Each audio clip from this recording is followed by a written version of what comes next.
Scott Miller. Hey Buckaroos, welcome back to Musicom Academy. It's been a while. I haven't done one of these in a kind of a long while, out of the country, doing stuff, involved with other things. It's time to get back into it. So about a month and a half ago, they did this thing for Rosalie Tromley. They unveiled a statue on the Detroit River, which was really awesome for Rosalie. I mean, she super deserved it for everything she did for the music industry. And a lot of people who worked at CKLW and actually Detroit radio and the Detroit music scene, they all came back and we were all together and saw everybody. And one of those people is the person that we're going to be talking today, who also worked a lot of years at CKLW. And that person is Scott Miller. Great to be here, man. It's good to see you. It's amazing how much time has gone by, how much fun it was to walk those halls and crack the mic at CKLW. And like you say, interact with Rosalie. What a sweet, sweet woman who wonderful had to have three kids and no husband and probably wasn't paid great money. But she had a fabulous attitude to everybody each and every day. I just worshiped Rosalie and loved her and got to do stuff with her that we went to a Prince concert together for Purple Rain. I think it was the early 80s. And that was so cool. It's like, yeah, I went with Rosalie. Like, wow, things like that. She was just so nice, just a sweet, sweet person. And it was great to see everybody. And that statue, there's a picture of the statue at night that is so like, wow, it's just great. And she deserves it, and it'll be there. After we're long gone, that statue's still going to be there. And how cool is that? Perfect. Yeah, it's super cool. Yeah, and it's also right out, it's sort of an inside type thing, but it's also right out in front of Caesars Casino. And Tim, her son, he handles all of the entertainment for there. Right. Like he books all the acts. He's got some pretty heavy duty acts coming through there because it's Caesars. So, it's kind of almost a family area of the city to a degree. It's very, very cool. Let's talk about you. And, like we've done with so many of these things, we kind of take it through people's lives because to me, I kind of view this like I'm leaving some sort of historical thing for radio freaks, and people in the business, because I don't know about you, but certainly every one of these that I've done with, even people that I've worked with for like 10, 15 years, they continually tell me stuff. It's like, I didn't know that. How did I miss that? Yeah, it's so weird. Yeah, so it's a learning experience. It is, and I've watched, I think, every one of them, and it's been a learning experience for me too. It's just great. It's great you're doing this. Yeah, thank you. Yeah. So, the usual question: you get started in radio. How did you do that? Where was it? What was it like? All that usual stuff. Because obviously, you must have been a kid of some sort. Yeah, I was. I grew up in Toronto. I was born in Nova Scotia, but when I was a baby, we moved to Toronto, and I grew up in Toronto, and so I didn't get to hear CKLW when I grew up because of 790 AM in Brampton, Ontario. Anyway, I got my first job in Northern Ontario in Labor Day 1974, and on the drive up there, I could hear CKLW crystal clear. And I don't know how many hours drive it was, but you're in the car a while going up Northern Ontario. And so I was like, wow, what a radio station. So before I even got there for my first day, I'm like, I want to work at that radio station, So it was implanted very early. And my first day on the job was Labor Day on 1974, and in a station called CKNR in Elliott Lake, Ontario. There was a couple of stations, and they owned a station in Sault Ste. Marie and Blind River in Elliott Lake, and our two stations, Blind River, Elliott Lake, were simulcast. We were on two different frequencies. Anyway, first day is Labor Day, so the only people in the building are the program director who's, welcoming me and showing me how stuff works and telling me about this, that, and the other thing. And we're the only two people in the building. And he said to me, you're going to learn something tomorrow. I want you to know this today. I'm going to tell you something. And I'm thinking, oh, what is it? Like who knew? He said, I got busted for drug possession this weekend. And he said, but it was a plant. I had no drugs at the time. If I did, I would have known about them. But he said the RCMP came and knocked on his door, said, we have reason to believe you have drugs in your car, opened the glove box, and there was some drugs. And he said it was a plant. And you're going to meet the guy tomorrow who I know did it to me. And I'm like, what have I gotten myself into? And it was the sales manager who did it because he didn't like him. Wow. And it ended up, that's exactly what it was. And it became a pretty famous case in Canada because the guy's name, Don Primo was the program director's name, was proven not guilty, but it totally wasn't an innocent case. And it was written up in the Toronto Sun, and it was a big Canadian case at the time. But that was my first day in radio. That's what I was greeted with. I was told that, whatever. Wow. And he ended up, he said, that he told me that he said, I told the owner that it wasn't me, and I told the owner what actually happened, and the owner didn't believe him. The owner said, just fess up and do your time or whatever you have to do. I don't know what the penalty would have been. So Don didn't stay. He was at the radio station a couple months later, and he came to me and he said, I'm quitting today. I don't want to work. I don't want to work for the owner who doesn't believe that I was innocent. So he left. So the ops manager, who's down the road in Sault Ste. Marie, says to me, you're fresh, you're really into this, and you grew up in Toronto, so all big time radio. Would you be the program director? I've been there a couple of months in radio. And I said, yeah, I'd love to, as long as you help me. Wow. And he did, and he was very helpful. Yeah. And found the resources. So I learned a lot of stuff about behind the scenes that I never knew. I just wanted to be on the radio. So that was the first gig. But of course, you don't want to stay in a little town like that. You want to grow, and I wanted to go to CKLW. So it's like, okay, what's next? So, hang on, hold that thought. I'm sure everybody else is. I'm going to be asking questions, probably interrupting here and there, because some things you just want to know. So, How did they find out that the guy wasn't guilty? Did he not have fingerprints on the bag? What happened? The evening jock, I went in there to do, it was a weird shift because we were a CBC affiliate. So we had times we had to do CBC shows, for an hour at 1 PM or whatever. But we had a morning show, and we had a show. My air shift was 10 a.m. till 5 p.m., but it wasn't all 7 hours. They would cut away and do different things. But I was in the building for those 7 hours. But only for the first few months. So the evening guy knew about it because he was a friend with the sales manager, and he turned state's evidence. He finally went to the RCMP or whoever and said, you know what? I need to tell you this. I need to get this off my chest. And that's what happened. Yeah. So did the sales manager? Did the sales manager go to jail? He fled the scene, but this happened it never got to court. I was long gone before it even got to court. I would love to now, all these years. I mean, this is nearly 50 years ago. God. I go back and I want to find the case, and I want to find the articles written in the Toronto Sun and stuff. I don't know how to do that. I'll do that when I'm retired. That'll be my first project. But it was very, it was just so bizarre. You couldn't write that, it would be like, who made this up? But it was fact. It was truth. It was crazy.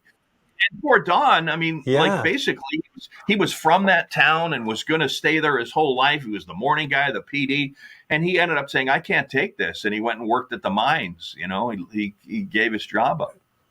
But yeah, crazy. Wow, yeah, crazy. Yeah, because you're pretty far north. I mean, Elliott Lake is probably you're north of Mackinac Island, so you're north of Michigan. Yes, that's Sault Ste. Marie, Michigan, and you come east, and it's halfway to Sudbury, if you will, if you know that. I don't know the road. I think it's 17. It's beautiful country up there, but yeah, it's pretty remote.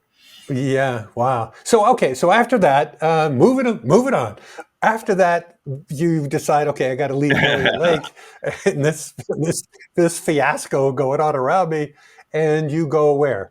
It wasn't leaving the situation. I mean, it was, no matter if nothing happened, I wanted to climb the ladder. I want to be a major market jock. And when I got into radio, I said to myself, I'm going to give myself 3 to 5 years. And if I'm not in a good situation, it's time to reassess this and figure out what to do for life. I don't want to be, that guy we've all seen, the old guy who, us Yeah. now, Yeah. the old guy Yeah. who didn't make a living and all that stuff. I don't want to be that guy. So I said to myself, but I wanted to climb the ladder. I wanted to work in a major market. And I grew up in Toronto, so that was a goal, but CKLW was a bigger goal. And once I heard the radio station and got into radio and realized the powerhouse that was. So anyway, my second job, I applied for a job, and it was in St. John, New Brunswick. And ended up, the guy who was the program director who hired me ended up being a CKLW newsman named Paul Morris many years later. And I'm not sure if you were still there, Paul, Pat, when Paul was there. Yeah, I was. Yeah. Okay. He was the program director in St. John, New Brunswick. I don't know the letters of the station. But before I left Elliott Lake, the afternoon guy who had been hired when the other guy left said to me, "Hey, CJME in Regina's looking for a disc jockey. You should try that job. What do you got to lose?" And I thought, yeah, what have I got to lose? So I sent an air check, and I sent in my letter, I said, "I'm going to visit my parents for a week in Toronto before I go to my new job. If you have any interest, call me there and we'll chat." And he did. And he said, "I want to hire you." And I'm like, "Oh, what do? I got two choices now." So I call down to New Brunswick and say, "Hey, I need to speak with Paul." "Oh, Paul is no longer with the company." I'm like, "Okay, can I talk to the program director?" I said, "Paul hired me last week to come and be I think it was the evening jock. I can't remember the shift." And he goes, "Well, I guess you could still come." And I said, "You know what? You didn't hire me. I got another opportunity. I'm going to take that one, which is a way better market." And CJME and Regina pushed people through that market into Winnipeg, Calgary, Edmonton, Vancouver, Toronto. It was kind of like, okay, this is a good place for me to be. And so that I took that job at CJME. Yeah, because there's some stations, and CJME would have been one of those for Canada, media markets where they're feeder stations to the bigger markets. Yes. That's where lazy PDs go to hire people. That's exactly right. And the Let's program director, they're always good. He was a big fan of, you could hear WLS and WCFL out there crystal clear, and the West Coast stations too, from Seattle and from Vancouver. He was a big fan of that tight, bright, this is the mid 70s, that, get it set and get out of there. Don't sit and do 2-minute back cells and stuff. So he was my kind of program director who was kind of like, I want to be a boogie. I want to be Teddy Bear. That's what I want to be. I want to be Ted Richards. So, which is another story. When I was out there, Ted would send me I contacted Ted and I said, "I'm a big fan. Can you send me air checks?" "Sure. Send me a box of empty cassettes. I'll fill them up off the skimmer and mail them to you," which he did. And so nice. I'm the only guy in Regina and CJME with a South Carolina accent because I was emulating Ted, which is crazy. And That's awesome. I'll never forget the first day when I started at CKLW. I come down the hall and Ted says to me, "You made it. I remember you sending out the air checks and stuff." It's like, wow, how you can't buy that. I mean, it was just so wonderful. But I stayed there a couple of years, which I kind of stopped my climb at that point. I was kind of like, this is okay. I got promoted from evenings to afternoons, and it's like, okay, this is cool. But and then I got the urge again. It's like, I shouldn't be here. I should be climbing the ladder. And I got an offer to go up the street in Saskatchewan to Saskatoon and do the morning show. And I took that job and immediately said, okay, now let's get back on the path of major market radio. And I sent out a bunch of air checks, and I was only in Saskatoon maybe 6 months when CFTR called me and offered me a job. And within 2 hours later, Chum called me and offered me a job. And I've always wondered if they had talked to like if somebody leaked it from CFTR that, hey, they just hired a guy. I'm not really sure if that was, or if they just, if it just was ironic, And so I got the offer, and I talked to them both, but I thought, I kind of agreed to go to CFTR, so that's what I picked. Before I went down to on my first day in Toronto, before I even went to the radio station, I went to Chum and talked with J. Robert Wood about his offer. I said, he said, don't go in the building before you come and see me. And I said, oh, I'll do that. So I did. And and he said, well, I think you should, you were a program director. You should probably get back into that. I'll help you do that if you come here. And I'll send you to Halifax, who he did with David Wolf, Dave Williams, who I now know from Florida. But I'm going to go to CFTR because that was who I agreed to go to. So I went there. But what happened when I got to CFTR was almost immediately Bill Gable reached out from CKLW and offered me to come down and do a weekend fill-in show, a shift for CKLW. And I thought, I just got here. I don't want to do that. I want to do a full-time air shift. And I said, Bill, I'm going to turn you down, but I won't turn you down if you say you won't do this, because I'm going to turn you down because I want the next full-time air shift. Even if it's all nights, I'll do it. And because I'll work my way up. And he said, yeah, okay. And he hired Joe Evans, who got there just before I did, because it ended up, we kept in touch and we talked all the time.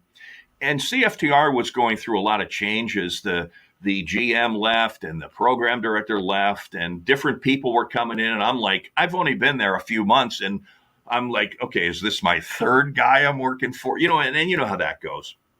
So when Bill called again and said, it's the all-night show, it's your job. If you want it, will you take it? I said, absolutely. And, I hope I don't get buried on the all-night show. And so I took the job, and that was the summer of 1979. So that was almost 5 years in radio, a little over 4 years in radio. And, and walked, I still remember like it was yesterday, certain things. I remember Tommy Shannon, who did middays before you, Pat, when you were doing 1 to 4, he said to me, this is just a bunch of old guys paying the mortgage, walking the halls, floating down the halls. It's great to be here. And I thought, yeah, I'm a kid, but I feel that this is like, wow, this is really special to be able to be here and be a part of like a major radio station. Even though by that point it was starting to, AM erosion and the Canadian content didn't help us, but just the erosion to FM was pretty hurting. But they had Purton on the morning show, so there was that renewed interest in the radio station. So we were still a radio station that counted and mattered and whatever else. So it was, we were living off what you guys built and the guys before you built on that great, like, what a machine, what a great radio station, all those people that you've interviewed for this. But we were able to live off that even in that time, even in the late 70s, Yeah, it kept going. It kept going probably maybe an extra 5 years as a music station beyond the other major AM radio stations that were, those dynasty stations that, had to flip and go into, turn into talk stations, basically ABC, LS, and, things like that. Yeah. Despite, despite a lot of handicaps that just kept getting thrown onto the radio station, AM versus FM when FM is really coming on, that's a handicap. CanCon, super handicap in the beginning because all of the, not all, but almost all, 90% of the Canadian content songs in the beginning were horrible. They were brutal, because the industry just hadn't learned how to do, people were writing 5-minute songs that should have been 2.5-minute songs. Correct. And were vehement about, I'm not going to edit that. That's creative. It's like, it's not creative. It sucks. Yeah. Some would listen, like I think Rosalie, there's a famous video where Rosalie was saying that to somebody. I think Randy Bachman was taking care of business. She literally, Randy, the song's too long. Cut this whole thing out. Right. Pop up the pianos and you're going to have a hit song. And he did it, because some people are smart, and some guys aren't, but yeah, Randy. It was an interesting time then. Yeah. a side story on Randy Bachman. He was a real radio guy. When I was in Regina, they were kicking off a tour, and they had a news conference, press conference, or whatever. And I went with different people from the radio station, and we had the mic flags on the podium kind of thing with them. And Randy called out the radio station. It was really cool. He was like, "Oh, CJME, I remember that. My wife is from Regina, and I used to listen when we were here dating." And it was like, wow, that's Randy Bachman talking about our radio station. That's pretty cool. Yeah. And when I worked in Vancouver, he was right across the border. He lives right across, just into Washington by 2 minutes. He's got a farm there. Let me go back to when Rosalie took you to see the Prince concert. Like, what was that like, seeing Prince with her? And probably, one would assume maybe there's a record promo guy along with you guys, or it was just you no, guys? it was just the two of us. I'm assuming she got record company tickets. For sure. Yeah. But no, there wasn't a promo guy. I don't even know who that would have been. But it was just her and I, and we didn't go backstage. It was just at the concert, and I'm pretty sure she came to me and said, because remember how she used to give us albums because she got so many copies of each album, Right. and she said to me, because I was a Right. soul music fanatic. I loved R&B. I was like, when I was a kid, I'm trying to tune in the Buffalo soul stations to hear that music. I love that stuff. And she would give me albums like, "Oh, here's so-and-so's album. You can have this," and stuff. So I'm sure she got the tickets from the record company, and her only deal was I had to drive. She didn't want to drive. I'm like, Right. "Okay, I'll drive," Right. And I'm Yeah. sure in those days, I dropped her back home and went in and did the all night show. I think I was on the all night show. I don't think I was doing evenings yet. So, it's just bizarre that whole thing happened. And there's other stuff. She'd say, come on over to the house and we'll sit in the backyard and we'll tell stories and drink iced tea or whatever the case may be. She was very kind to me, very nice. I think she knew that I was, Yeah. I was single then, and the first part of it anyway. And then, I just thought of something I got to bring up, and then just kind of like, hey, he's single, he's just doing nothing. I'll get him to come over because she was a sweetheart that way. She was very, very kind. Yeah. She was really good with everybody on the staff. It didn't really Yeah, matter who yeah. you are. It was very cool. So, what were you going to bring up? You're going to bring up something crossed your mind? What crossed my mind was, do you remember, Pat, when I had moved to the U.S. and lived in Birmingham, Michigan, you and Jan and Rosalie, Tom Shannon was at a surprise birthday party for me. Do you remember that? Yes, I do remember that. Yeah. Oh, Yeah. wow. Yeah. That I would have been 40. That was almost 30 years ago. It was a surprise birthday party for me Wow. that Beth had put on for me. And I was walking the dog, and Tom Shannon drove up on the street, and he stopped, and I'm like, "Tommy, what are you doing?" And he says, "Oh, I'm looking for a house. We're going to buy a house in Birmingham." I said, "Oh, there's great. We'll be neighbors." Never even thought that she was up to something. And then you guys pulled up, and I don't remember, if Tim was there or who was there, but that was really bizarre. That was the first house we had in Birmingham before we built the other house. That was wild. That was such a Yeah. funny surprise. And I was in Chicago by Yeah. that point. I was commuting. I was Right. coming. Yeah. I was flying back and forth every week to. I still lived in Michigan and worked in Chicago. That was bizarre, but we're jumping way ahead. Yeah, I wonder how many people actually. I wonder how many people actually do that type of thing, because I did that for a lot of years, too. I actually thought it was good for the career, where you leave your family in one place, and like I commuted from Toronto, and then I commuted from Mhm. Montreal, which is a long haul. Well, Right, Chicago's not close either. right. Cincinnati and stuff, where Yeah, you're there for the week and then back again. Yeah, which yeah. is Well, because people. I always thought that people don't quite have a hold on you if you're not living there. I mean, I don't know if you tell me if you thought people maybe treated you differently. I thought that people treated me differently because I didn't for a lot of the jobs I didn't live in the city. I lived somewhere else. I didn't have a house to sell. I wasn't Right. stuck with a house. I Right. wasn't stuck with this. If I wanted to leave on a moment's notice, here's my 2 weeks. Gotta go. Bye. Suitcase. Yeah. Goodbye. You know what I mean? Like Yeah. you're really pretty fluid. Yeah. Uh, Yeah. and And it seemed like people were little hands off in those situations to me. well, You or I no? guess I think they respect that. Hey, you've got a life outside of this. But the general manager, when I went there, he said, "You're not moving here." I said, "I'm here, and if you need me on the weekend, I'll stay that weekend, and Beth can fly over. But no, I'm going to fly home on the weekends." And he was like, "Well, you got to be here." I said, "I'm here all week long, Harvey. It's just like you going up to your house, your weekend place in Wisconsin on the weekend. It's the same thing. I'm just going to Michigan." And he was like, "Yeah, okay, you got a good point."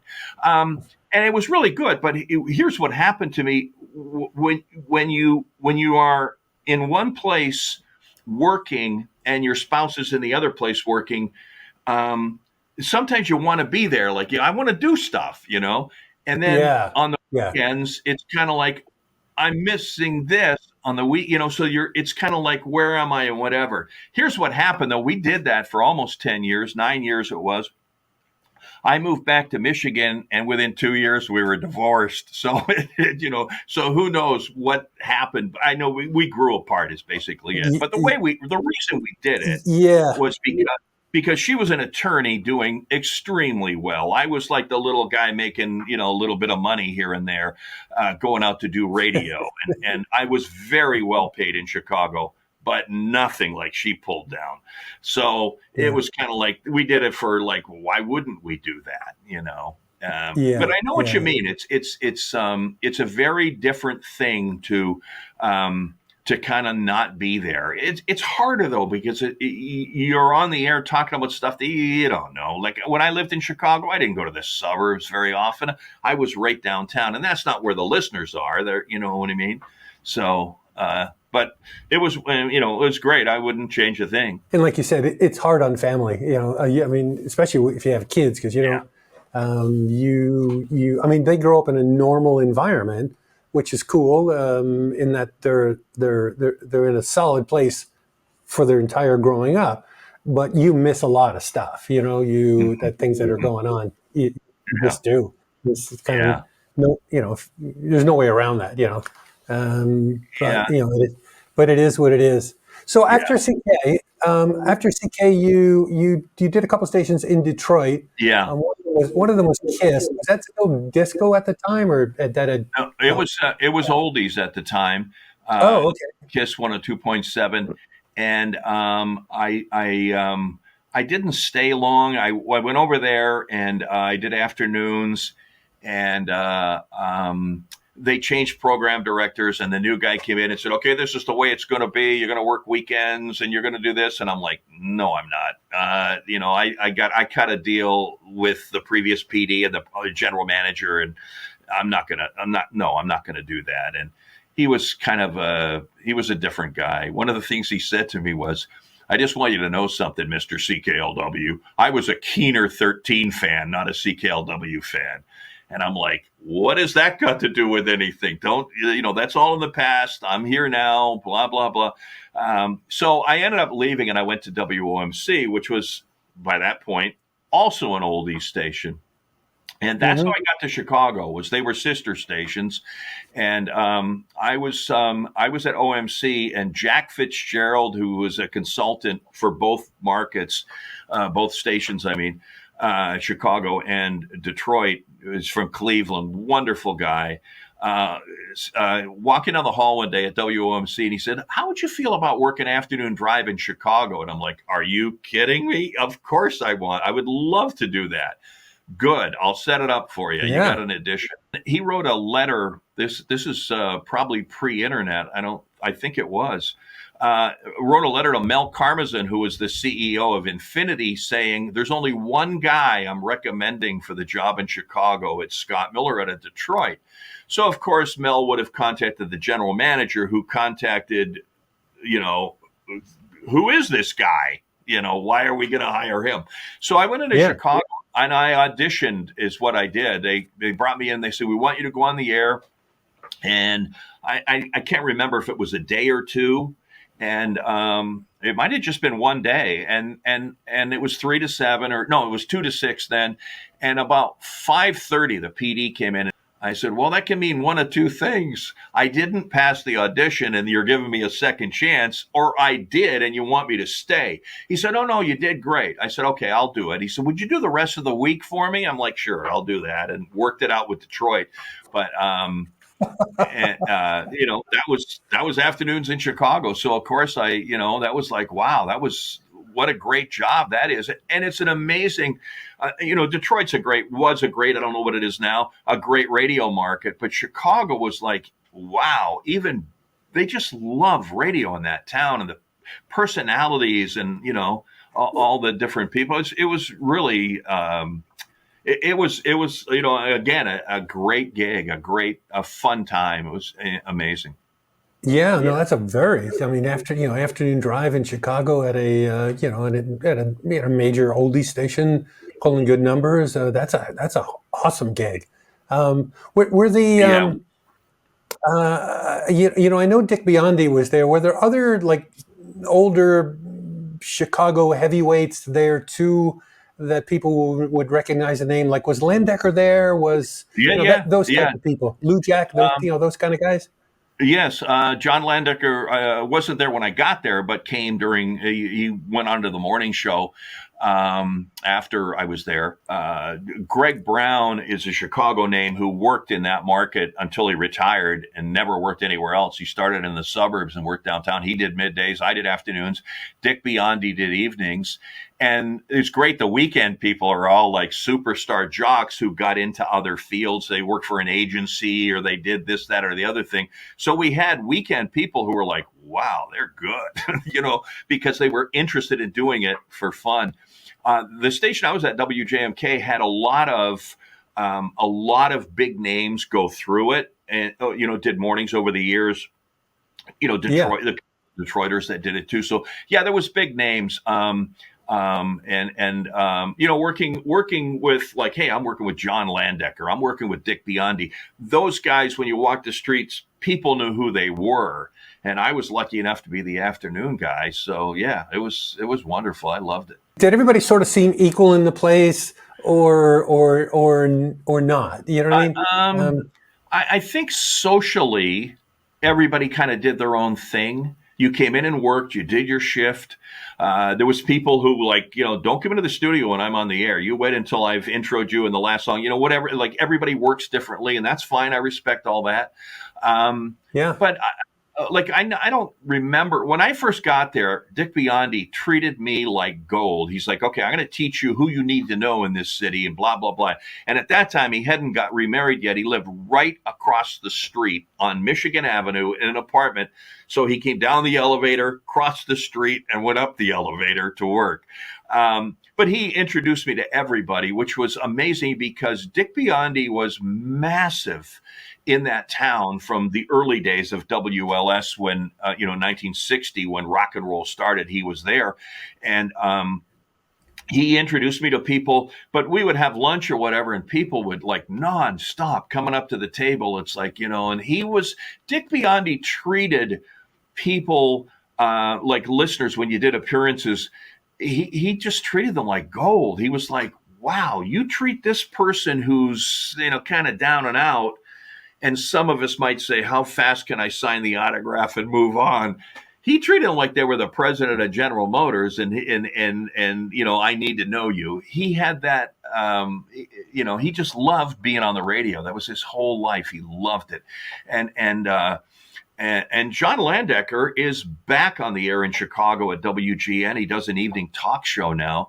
So, I mean, Mm-hmm. that's 50 years ago that he was in Chicago on the air. So yeah, it's an amazing town, radio town, where people, and I don't know what happened lately, but in those days, it was pretty special to be on the radio in that town and be the afternoon guy, and working with legends. They're in the both of those guys are in the Radio Hall of Fame, and deservedly. It's amazing. When you're talking about Biondi, Dick Biondi, is that he's on the radio. You can't see somebody on the radio, but that everybody would recognize it. Like, that's crossing a pretty large threshold to be able to pull that off. Unless he had a TV show too. Did he have a TV show at some point? earlier I on? I don't know. I just think it's the old days of radio when you did remotes and you did appearances and you Right, did all this right. stuff and people knew who you were. And I think you had the remember the charts, the big 30s with Yeah. your picture on it and stuff. But I mean, everybody knew who he was. He From probably did big dances too, I would assume. People, he did. the big dances and that. Yep. Yeah, that's Yep. probably, He yeah. did a lot of stuff like that. He was always the hops. He did it and always on the go doing stuff. And he did like car dealer remotes on Saturday afternoons where it was an event. People lined up to get his autograph and stuff. And we did a lot of charity stuff. Wow. We would go out and Wow. do, Buy a car, get it there's autographed. yeah, exactly. There was a, there was a place called Lamb's Farm, which is for mentally challenged people, and we would go out there and raise money for them and stuff like that. That we'd bring in groups, and the different jocks were always there. But yeah, everybody did a lot of that stuff. There was a lot of appearance stuff. So you did that for like 10 years in Chicago, which is, that's an awesome run in itself, 10 Yeah. years in Chicago. And then you went back to Detroit for the Groove or for a different station? No, I went back to the Groove thanks to Bill Gable, who had been there.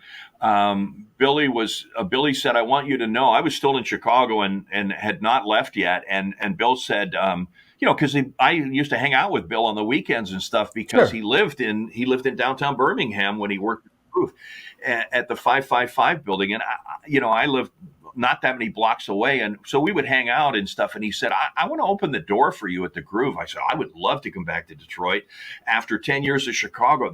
I would love to do this and, live in the house we built and et cetera, et cetera. And so he opened that Hmm. door. I did not, they had an Yep. afternoon drive opening. I did not get the job. A friend of mine did, but I didn't get that job. But when I got let go in Chicago on a budget cut. And a few people reached out and said, would you like to come over and work here? And I was like, you know what? I'm going to go back to Detroit. I need to do that. And I did. And I went to the Groove but it wasn't the afternoon drive show. I just went in and did weekends and fill-ins and whatever else. And, Yeah. and I didn't know this, but they already were underway preparing to change that format and become Magic 105, and so I came. They were not believing in the Groove any longer. It was not going to last. But Billy opened the door and helped me. That's who ended up hiring me. It's just not for the job that was there. But yeah, I went back there. But then I was going through stuff with my wife, so it was kind of like, you know what? I don't know if this is the place to be. It wasn't a great job. Maybe I need to see what's out there and get a better job for myself, because if my marriage ends, I need a better job. And that's when I went to Florida. I did afternoon drives in Sarasota, Florida. It's a top 100 market, but not very high up. I mean, it's a smaller market. Great city, though. Oh, it's a beautiful place. And I still have my Yeah, it's an house awesome there place. and Yeah. everything else. So anyway, I voice tracked all around the country. I did about 6 different stations from that same studio. You just flip a little button on the machine that says, okay, now I'm on this log, and you just voice into this system. But I was on the air back in Chicago at Real Oldies with Tommy Edwards had hired me. And I was on the air in Minneapolis. I was on the air in Norfolk, Virginia. I had about 6 different voice track jobs thanks to Clear Channel. So I could make a decent living, and we did a lot of appearances there too. But and I would have stayed there because I was like, wow, this is perfect. I can stay here until I retire. But the drum Yeah. beating about, okay, I might get budget cut out of here, and I don't want that to happen. So that's when I said I better find a job. And that's why I went to Memphis and worked in Memphis for a very brief time. With some wonderful people. Did you go to Graceland? I did Graceland, and there's a lot of, if anybody is ever going to go to Memphis for about 3 or 4 days, there's some great stuff to go. The Rock and Soul Museum, Stax Records, Graceland. There's a lot of great stuff there. So it's very historic. There's not much else after 3 or 4 days, but I went there, and then I just got there, and I got a job offer to go to Vancouver to do the morning show, and I'm like, wow, and they're paying a lot of money. It's like, yeah, I'll go do this. So that's where we ended up. Was we went out to Vancouver after Memphis, and Was that the smooth jazz when they were doing smooth jazz no, thing? they were smooth jazz, and they flipped to oldies, and Oh, okay. they called it FM 104.9, and then they called it Fun FM, trying to live off the old C Fun, which was a big station in Vancouver. Um, it was just a Hmm. very strange infrastructure, and I was only there for a short time before the general manager who hired me, Paul Fisher, who I'm sure you know, left. Yeah, Chuck I did. Yeah. yeah, Chuck McCoy was the national PD. He left that job and became the manager at CHFI in Toronto, and my local program director got let go. So the three people who were involved in my hiring all were gone. Which, if anybody's out there wants a lesson, make sure everything's in writing in your contract just in case that happens. And thankfully, it was. I had a no cut deal. If they were going to let me go, they had to pay me out the 2 years. So they didn't let me go until probably 6 months left in the contract, or 4 months, whatever it was, before they said, okay, we're going to blow this Hmm. station up and go. I think they went some kind of a rock station. I'm not really sure. When I left Vancouver, I reached out to Bill Pasha, who was a in the programming team for Entercom, who I had worked for in Memphis, and he was the national guy who would come in and be your in-house consultant. And I said, Yep. Bill, you got anything? He says, I got the last job you'll ever need in your life, and it's in Madison, Wisconsin. And I'm like, okay, let's go. So that's where I went. I did the morning show in Madison, but Lisa was not, not really happy. She's like, "What are we doing here? I didn't want to leave Vancouver." Back to your point about working in different cities, but I'm like, this is the gig. And then so she said, "I want to move to Maine," and I'm like, "Okay, you followed me a couple times. I'll follow you.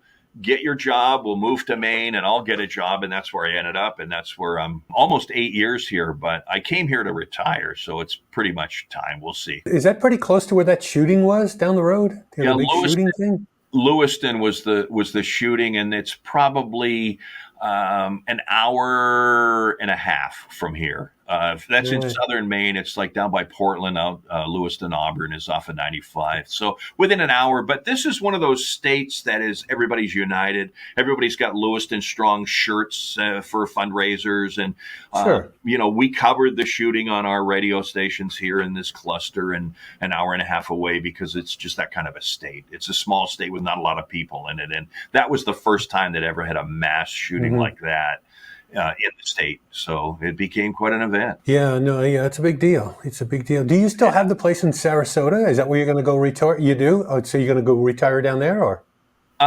The not sure? longer the longer I'm away, Pat, from Florida, I'm not sure.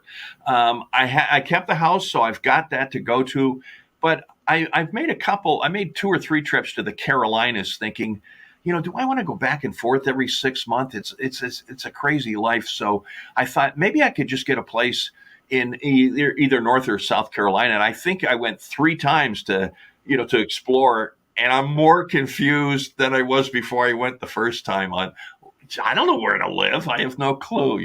Do you talking to Teddy because he's in Ki- Ki- Kiowa Island? I'm not saying it right, and he's on Yeah, an island off yeah. North Carolina. Yeah, almost to the border. We did at the dinner we had before the Rosalie thing. Ted and I sat together, and that's exactly what I was talking about. Was like, tell me about where you live. Tell me, where would you live if you were moving, Hmm. stuff like that. So I don't know. I'm glad I have the house in Sarasota, and we'll see what happens. The other channel that I do with the retirement travel channel that my wife and I are doing at Laptop Seniors, constantly have to be boning up on things. And I was sort of surprised to see that the number one movement of people from somewhere else to retire to go somewhere in the United States now is Myrtle Beach. Isn't That's that that's the wild? number one destination. Yeah. So Yeah, and again, Carolinas, North Carolina. yeah, Yeah. I think it's yeah. north. Yeah. And Charlotte's in there South. too. Also, Yeah, yeah. Charlotte. Yeah, Is it south? Charlotte's north and Myrtle's south. Okay. And Oops. also Greenville. So there's three out of the top 10. It's a hard decision, though. Yeah.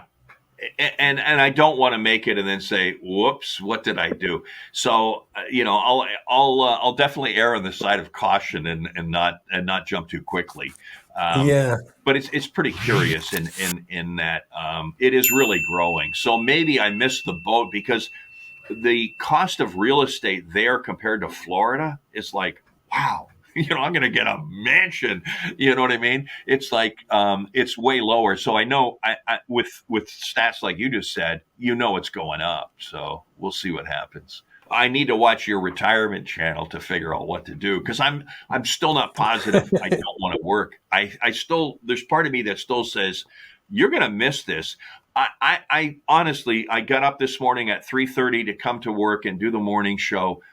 And I feel every day I'm blessed that I still get to do this. All these, nearly 50 years later, I still get to do this. It's like, and you're going to walk away. They're not pushing you. You're just going to walk away. So there's part of me that says I need to get involved in something that is related, and hopefully will. Yeah. Yeah. Well, having met a lot of people over the years since being retired, because I retired 2009, so that's a long time ago now. And we went out and Wow. traveled the world, Right. which is why it's easy to do the channel because we have got so much video from all over the world. We went everywhere that you could ever want to go, Right. for long periods of time, filming and learning and seeing and talking to people who were there. And, and every once in a while you'd encounter somebody who didn't hit the wall. Like for me, I hit the wall. It's Yeah. like I hit the wall. It's like, I don't want to do this anymore. This is Yeah. not fun. It's probably because I was a manager, and you get up and after a while it's like, okay, I am dealing with bottom line stuff too much. I didn't get into radio for this. Right. I get in Right. for, music and, and creative stuff and Right. jockeying and programming and all that. And now, be careful what you wish for. Although I never really wanted to be a GM. It just kind of happened. I Right. had no desire to be one. Right. But then you'd run into other people who, hey, what do you do? Well, I work from home, even back then, and they run in a business and they're like 77 years old and loving it. Right. And, Right. it's like, what am I going to do? I don't like to golf. I don't like to this. I don't like to do all of these 1,000 retiree things. I love this shit, Right. and that's what I Right. do. Right. So you go Right. like, yeah, why would you? So if you love Right. it, Exactly. like there's a lot to be said for that. I'm not, Yeah. not following the crowd and retiring because Right. even when you retire, well, one of the reasons why I started doing this and then the other channel, after a while, you kind of get antsy a little bit and you got to start to do something unless you're a boater or avid golfer, some fanatical thing where your hobby is, sort of sucks in the rest of your life, Right. and that's fine. But if you don't have those things, it's like, it can get kind of boring pretty quick. And radio has been not only my profession, but it's also been my hobby. And like you say, being on the air still is a thrill. And being a program director, a lot of that job is still a thrill. It's the other stuff that is it's a changing world, obviously. The business is way different than it was just a year or two ago. Forget about 10 or 20 or 30 years ago. But it's still like a hobby to me. It's still like, yeah, this is what I want to do. I love doing it. It's fun doing it. And I'm sorry I'm so shallow, but yeah, I'm not a golfer. And, I'd love to go play hockey every day like I used to, but I don't know if I can do it anymore at this age, and things like that. So I don't want to totally walk away from it too soon, but, we'll see.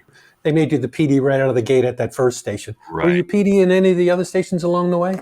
This one is the only other one. I was kind of like when I went to Florida, I was going to become the program. They had 6 stations in the building. I was going to become program director for one of them. And it's like, you know what? I'd rather take the avenue of making money. I'll do appearances and I'll do the voice tracking stuff. So I didn't do it. But no, this has been, and this is like, I'm in a small market. I'm in Bangor, Maine. It's market 220. Nobody's ever worked in a market this small. That's, you and I, for example, but it's fine. But there's just not a lot of support staff. So a program director here director is also the music director, and he's also the imaging guy, and he's also doing this and that and the other thing, and dealing one on one with salespeople on helping them do things that accomplish it. So.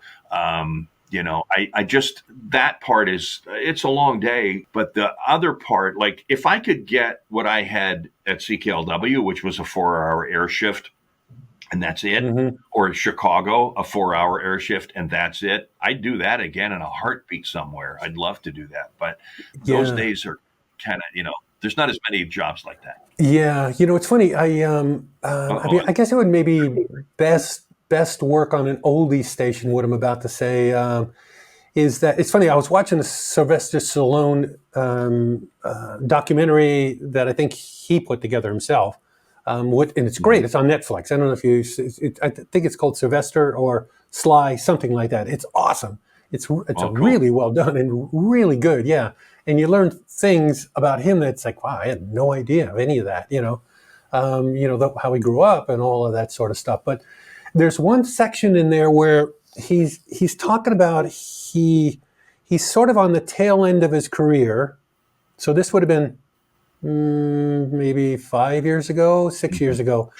He's not the guy anymore. Right. He can't do Rambo anymore. The Rocky things are done. He's done a bunch of weird movies, and so his career is starting to wane down. And he was looking for something, but agents were starting to drop him, that type of thing, and then not returning calls all that much, so, it's what everybody goes through in a career, probably, if you're at the top and then you start to come down. And he happened to go to an old music revival, where there's old acts from the 70s and 80s on the stage, like I'll make it up, like, I don't know if they were there, but like Twisted Sister, let's just say. Right. It's those kind of acts that are up. And he got dragged there by his kids because they wanted to go. And he was sitting looking around, and he's watching the audience, how the audience is like fanatically into them. And, and the place is like, everybody's, screaming at every song and, and it's band after band after band after band. And he goes, it just hit me. There's the third rung of my career. I'm going to do the Expendables, and I'm going to go back and get all the actors that fit like those bands. So he hires, all the, Bruce Willis and all the guys that are just like him, that are all on the tailing end. Right. And he puts them all into one movie. And I don't know, I think they're up to Expendables 4 or 5 now. And, and it's a career changer, and he's off and running. And I don't know, about a year and a half, 2 years ago, I did a lesson on that, why doesn't stations do that? Which is exactly what you're saying, because my thought was of seeing people, and you just literally said it. You get to get somebody who's done afternoon drive in Chicago for, I'm sure, way less money than anyone would normally think they would have to pay you. Right. But you just don't want to work your brains out. You can get you for a few hours. Right. You could rack a staff off of that. Right. Six guys like that, or women, whatever. Six people like that, and have a monumentally awesome radio station. Right. It seems like no one thinks like Stallone, because. Anyway, I just thought it was smart back then, and after watching him say it, it's like, yeah, dude, okay. I just wonder if the reason it's not happening is because of budgeting. Because you look at like a Sirius XM, who can recruit from the entire country, and on their specialty channels, they don't have as many people as they used to have. They used to have maybe a half a dozen. Now they've got 1 or 2 guys, and people get let go on budgets. I just wonder if it comes down to budgeting. And everything is so under the microscope. I mean, if you think back, Pat, to CKLW and how much money you got to waste on whatever you felt like, those days are gone now. Yeah. True. And I wonder if that's the reason. It would just take a visionary to say, here's how we're going to do it. I don't care what the current companies are doing, because they're so in debt, they have to do it that way. We don't. We can do, a fun. Yeah.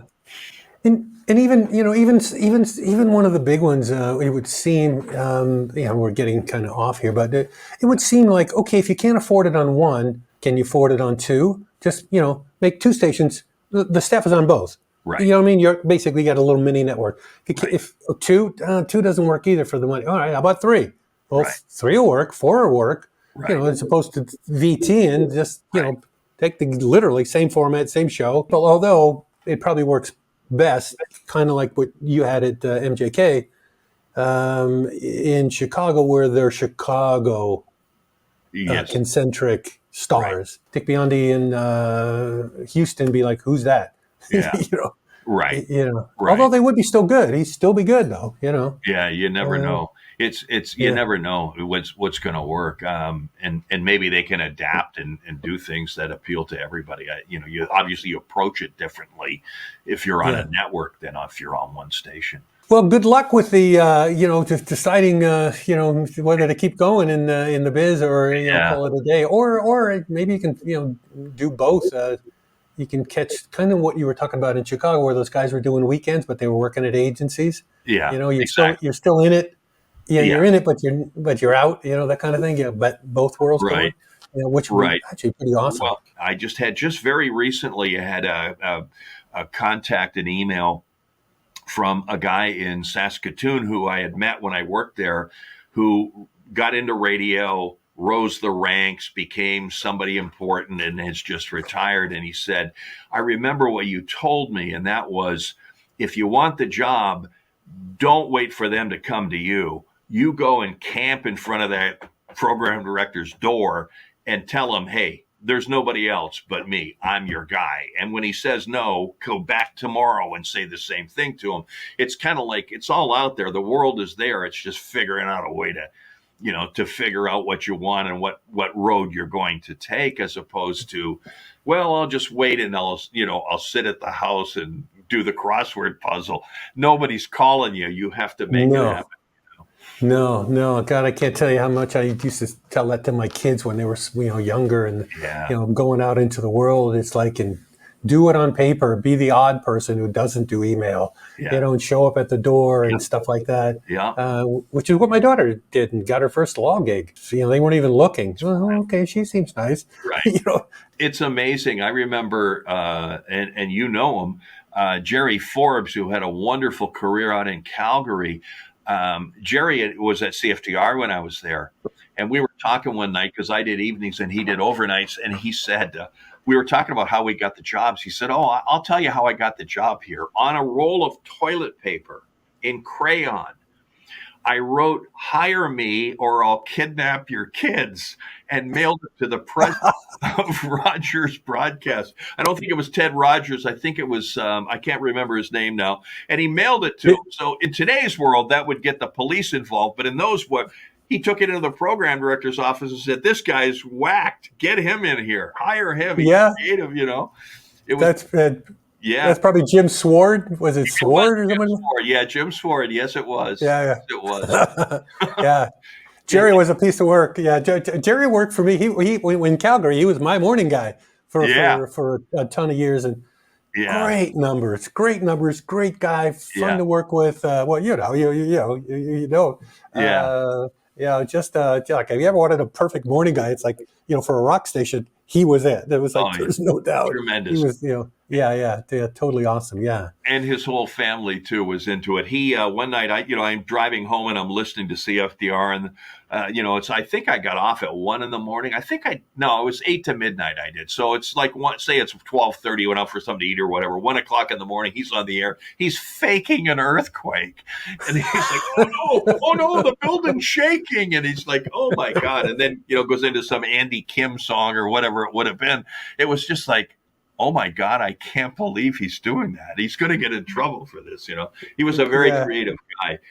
His car was a limousine. He drove this car that was a limousine. Hey, get in the back. That's fine. Wild. Yeah.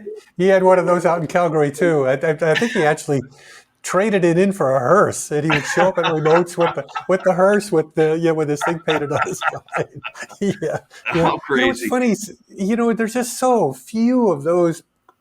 Teddy, to me, always struck me as like eccentric. If you wanted to be a good jock, if you're watching now and you really want to be a good jock, to me, if you have it in you and you can figure out a way to let some of that stuff out without freaking out corporate or freaking out your PD, and they get used to it, and you can little bit, let out a little bit more, a little bit more, a little bit, because it's like all of a sudden sort of the norm. It's Right. like you're like light years head and shoulders above everybody Correct. else, just doing the usual, stuff. I used to marvel about what some of the stuff that Ted would do, and you go like, how did you? It was like Robin Williams, like, how did you even think that up? Like, Yeah. how does your mind work that you would Yeah. even put those Exactly. two? Yeah, And yeah. Um, and having but having the confidence and the belief that, hey, I'm going to nail this. I got 8 seconds yes, here. I'm going to do something that cuts through. And then when the song ends in 3 minutes, I got something else I'm going to do. That's whatever. Having that confidence in the belief. There's so many people that kind of hesitate at it and laugh at themselves and stuff. And it's hmm like, no, just get it done, and move on. But I think that comes from within. That's the guy who is going to succeed, is somebody who says, I'll gladly work with the programmer, the talent coach, but I need to not just sit here and say more music now. I need to do a little more stuff, and they'll exactly, and they'll allow you to do it, like you say, when it's hey, you've got a bent mind. Let's work this in and make sure it works and connects, etc. yeah, yeah. That's who's going I to s make it in, especially in today's world where it's all content driven. It's all, everybody's a YouTube star and is doing this and doing that. It's like, it's content. And mhm, that's what radio was content. So there's going to be people who are going to figure out how to do it and make it work. Yeah, and there's a lot of because I watch an enormous amount because of the YouTube channels and stuff, and there's a lot. A lot of the YouTube stuff is sort of fluff, and you kind of look down and they got they got like 80 subscribers, and Yeah. and it's okay. That's just a game. But then there's other people where you look down like, wow, they have like 600,000 subscribers or 1,500,000 or Right. whatever, and you watch what they do, and they're a lot of them are like, whoo, that was seriously creative stuff, or Right. really good stuff, or man, has a lot of guts to do that, and they just committed and went. Like it was 100% commitment. Right. To just, if you don't like it, tough luck. I'm doing it anyway. Right. And yeah, it's. But you're right though. It's kind of it's a rare quality to be able to kind of pull that off. Right. That was probably Right. one of the things at CK that was good when we were all there. Is certainly, especially in the earlier years, like between 68, I wasn't there then, but 67, 68, up till, just for when FM, started to kick in somewhere in that realm. Uh, there was almost an entire staff of those kind of people who didn't. It never crossed anybody's mind not to commit and do stuff. You know what I mean? Right. Like there was never ever prior to that anybody trying to give you rules. Right. It was just show up and do a good show. Really. Right. Um, Exactly. And you, and you know. here's the stage. You're the play though, but here's the rules. But break a few rules if you got a good reason. You know, Yeah. it's Yeah. it's funny you mentioning the early days of CKLW, and I know Jim Davis was my general manager in Florida, in Sarasota, and Jim used to always say, the real glory days of CK was before, like my era that I loved was because of my age. My era was the early 70s, where it was like, wow, you were on the station, of course, and Johnny Williams and Bill Gable and Teddy Bear, Supermax, Gary Burbank. That was my era. And Jim was like, we were even bigger 5 years before that when he was there. And it's just curious how we all have different memories from different eras of how great that radio station was. Yeah. Amazing. Yeah. 100%. Yeah. And I was just trying to marry that a little bit to the approach that PDs had. Although Drew would have been sort of a slightly different animal. But I was thinking like of Alden and Billy too, where there's like virtually no negative. No, I shouldn't say virtually. Unless maybe you encountered it with Billy doing an air check or something, but it was just there was no don't do this, don't do this, don't do this. Alden, when he was the PD, he'd bring you in for an air check and just listen and he'd go, oh man, that was great, give me more of that, give me, what? that he's talking about the whole air check because he Right. didn't really know how to do air checks. And he wasn't really that kind of a PD. He'd never been on Right. the air, but you Right. walk out of there going, "Yeah, man, I'm gonna do a show for Exactly. you." Yeah. Like there's like no put down. I don't even know how to describe it. It was nothing but 100% positive. Wow me. Go in there and wow me. That was Right. pretty much what Right. that out. And then That you go like, okay, that's like it's like a sports. It's like the sports coach in the locker room before you go out on the ice or out on the field. yes, He's motivating. He's revving you up. He's getting you charged. That's kind of like what those air check sessions sound like. And obviously, the more what you did there, do more of that is way better than that really sucked. And that it's just like, hey, that here's why you shouldn't do it that way. I mean, that to me is way more beneficial than. But a lot of them are, they have to be negative because they feel that's the job, that's what they are. But it's really about motivation, like you say, and rev me up. You come out of there and it's like, yeah, I'm going through the wall for you, man. I'll follow you into hell now because of that. It yeah, was yeah, like, wow, yeah. let me at it. This has been awesome. Thank you. Thanks for taking the Oh, it's time and my thanks pleasure, for man. It's always great. reminiscing.